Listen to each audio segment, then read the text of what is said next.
वंदे मातरम दोस्तों। आखिर स्वामी रामदेव जी को कौन फंसा रहा है? आज इस वीडियो में इसी बात को समझने का प्रयत्न करते हैं। आज 10 अप्रैल 2024 और आज सुप्रीम कोर्ट में स्वामी रामदेव यानी पतंजलि का जो विज्ञापन मामला है उसकी सुनवाई थी और कोर्ट ने उस माफीनामे को स्वीकार नहीं किया। जस्टिस कोहली ने कहा कि हम इसे स्वीकार करने से इनकार करते हैं, हम इसे अदालत की अवमानना मानते हैं। अब आप अगले एक्शन के लिए तैयार रहें। ये खबर मैं नवभारत टाइम्स की खबर को आपके सामने पढ़ के बता रहा हूँ। कोर्ट ने कहा कि हम अंधे नहीं हैं, इस मामले में उदार नहीं होंगे।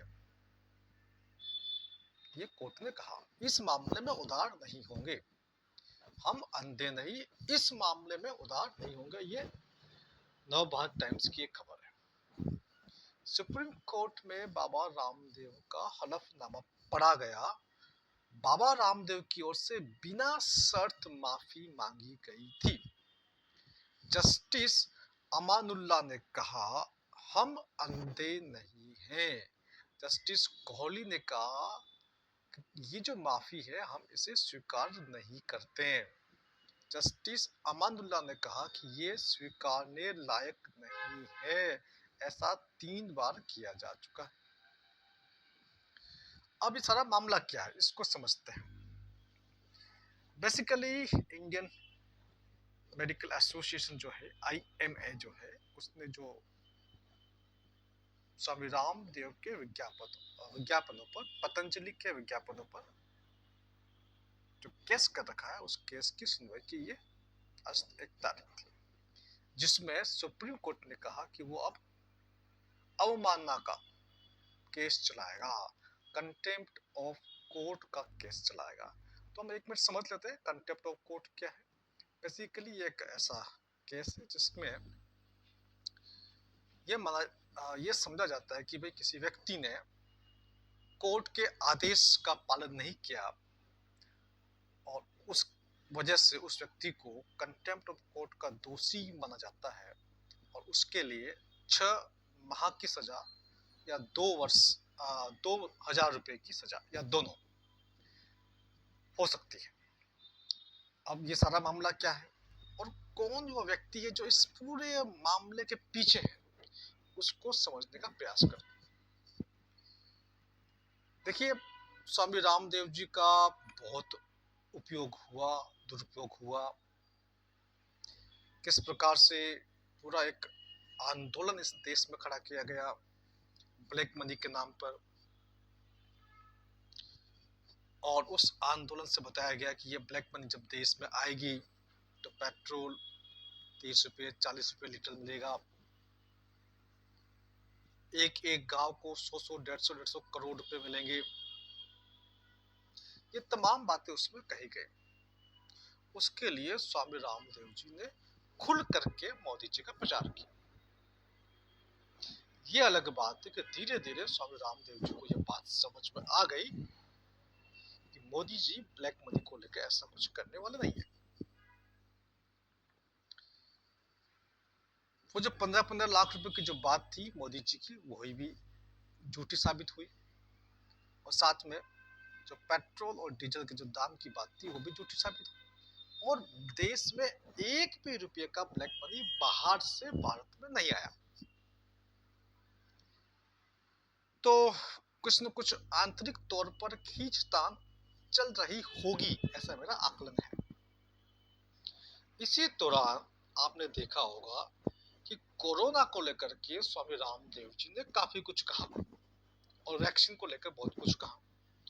उस बात को लेकर के निश्चित तौर से मोदी साहब जो है वो स्वामी रामदेव जी से नाराज हुए होंगे। तो लगता है इस षड्यंत्र के पीछे कहीं न कहीं IMA को एक तीर बना करके एक अस्त्र बना करके इस्तेमाल किया गया है और स्वामी रामदेव जी को घेरने की कोशिश की गई है। क्यों? एक बात तो मैंने आपको बताई कि वैक्सीन को लेकर के स्वामी जी ने बहुत सारी बातें कही। इसके साथ में अभी आप देखेंगे राष्ट्रपति जी का चुनाव हुआ, कहीं न कहीं अंदर खाना ये डील हुई होगी कि हम आपको राष्ट्रपति बनाएंगे, लेकिन ऐसा नहीं हुआ। तो निश्चित तौर से आंतरिक तौर पर विरोध भी हुआ होगा। उसके बाद बात करते हैं राम मंदिर की प्रतिष्ठा।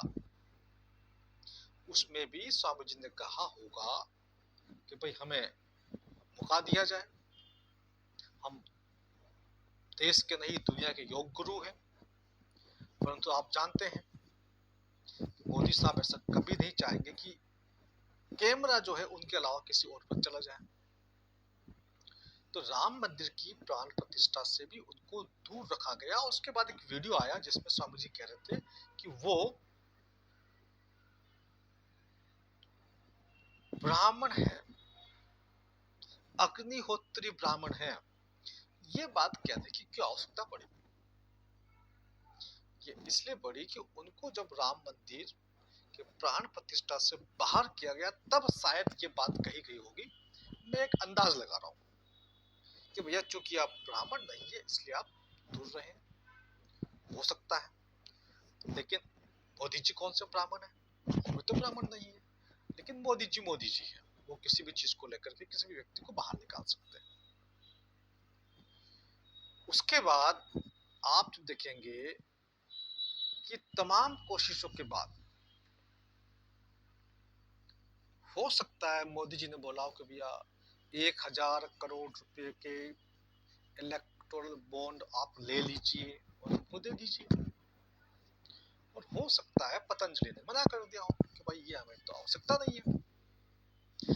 तो उनको जो drug and magic remedy act है, जिस एक्ट के अंदर ये 1954 का एक्ट है जिसमें 54 बीमारियां हैं और ये 54 बीमारियों के अंदर कई सारी बीमारी है। जैसे कि मान लीजिए ब्रेन के डिसऑर्डर्स है तो ब्रेन के डिसऑर्डर बहुत सारे होते हैं। जैसे मान लीजिए यूट्रस के डिसऑर्डर्स है, बच्चेदानी की बीमारी है तो बहुत सारी है। तो ऐसे एक एक पॉइंट्स में कई सारी बीमारी है, तो लगभग सारा कवर किया जा चुका उस एक्ट के अंतर्गत, drug and magic remedies act में। उसमें आप कुछ बीमारियों के इलाज के बारे में ये नहीं कह सकते कि आप इलाज कर सकते हैं।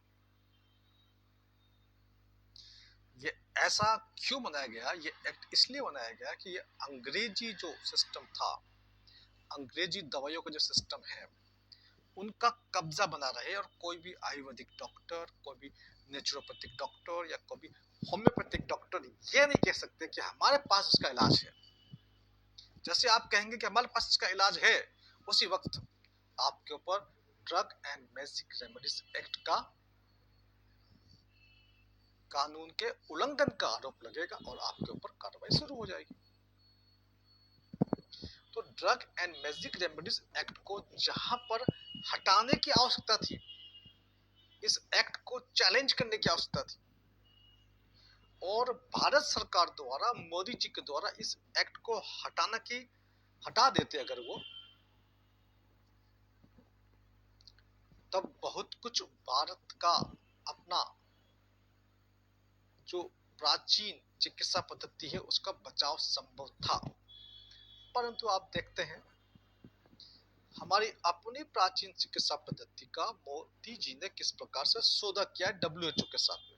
और गुजरात में एक WHO का केंद्र बनाया गया है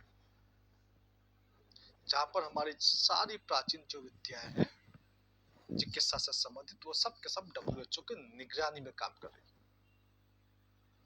तो मुझे लगता है दोस्तों, क्योंकि स्वामी रामदेव जी कहीं न कहीं देश के लिए काम कर रहे हैं, आयुर्वेद के लिए काम कर रहे हैं, योग के लिए काम कर रहे हैं, भारत की ख्याति के लिए काम कर रहे हैं और भारत के ज्ञान को सहज रख रहे हैं और उस ज्ञान को बढ़ावा दे रहे हैं। तो ये स्थिति जो है वो जो न्यू वर्ल्ड ऑर्डर के जो एजेंट बैठे हुए इस देश के अंदर उनको ये अच्छा नहीं लग रहा है। तो सबसे बड़ा एजेंट कौन है वो तो आप लोग जानते ही हैं। तो इसलिए आईएमए के माध्यम से आईएमए को एक अस्त्र और शस्त्र बना करके स्वामी जी को घेरा गया है। तो मेरा यह अनुमान है कि निश्चित तौर में इस पूरे मामले में कहीं न कहीं मोदी जी की इन्वॉल्वमेंट है। दोस्तों, आप मुझे बताएं कि क्या इस मामले में मोदी जी की इन्वॉल्वमेंट है? क्या इसमें स्वामी जी को फंसाया जा रहा है? मोदी जी यदि चाहते हैं तो आईएमए को बहुत पहले ही कह सकते थे कि भैया केस को विड्रॉ करो, और आईएमए जो है वो मोदी जी के खिलाफ नहीं जाता और केस को विड्रॉ कर देता। लेकिन केस को इतना लंबा खींचा गया, तो इससे ये साबित होता है कि मोदी जी जिस प्रकार से हमारे कई साधु संत जेलों के अंदर बंद हैं, उसी प्रकार हो सकता है कि स्वामी रामदेव जी को भी जेलों में बंद करने का कोई षड्यंत्र हो, ऐसा मुझे लगता है। तो ये बात देश के आम नागरिकों तक पहुंचनी चाहिए और लोगों से हमें राय लेनी चाहिए, लोगों से हमें चर्चा करनी चाहिए कि क्या वास्तव में इसके पीछे कोई षड्यंत्र है, और है तो असली षड्यंत्रकारी व्यक्ति कौन है। आप मुझे कमेंट बॉक्स में लिख करके ये जरूर बताएं आपको किस व्यक्ति पर सस्पेक्ट है। नमस्कार, जय हिंद।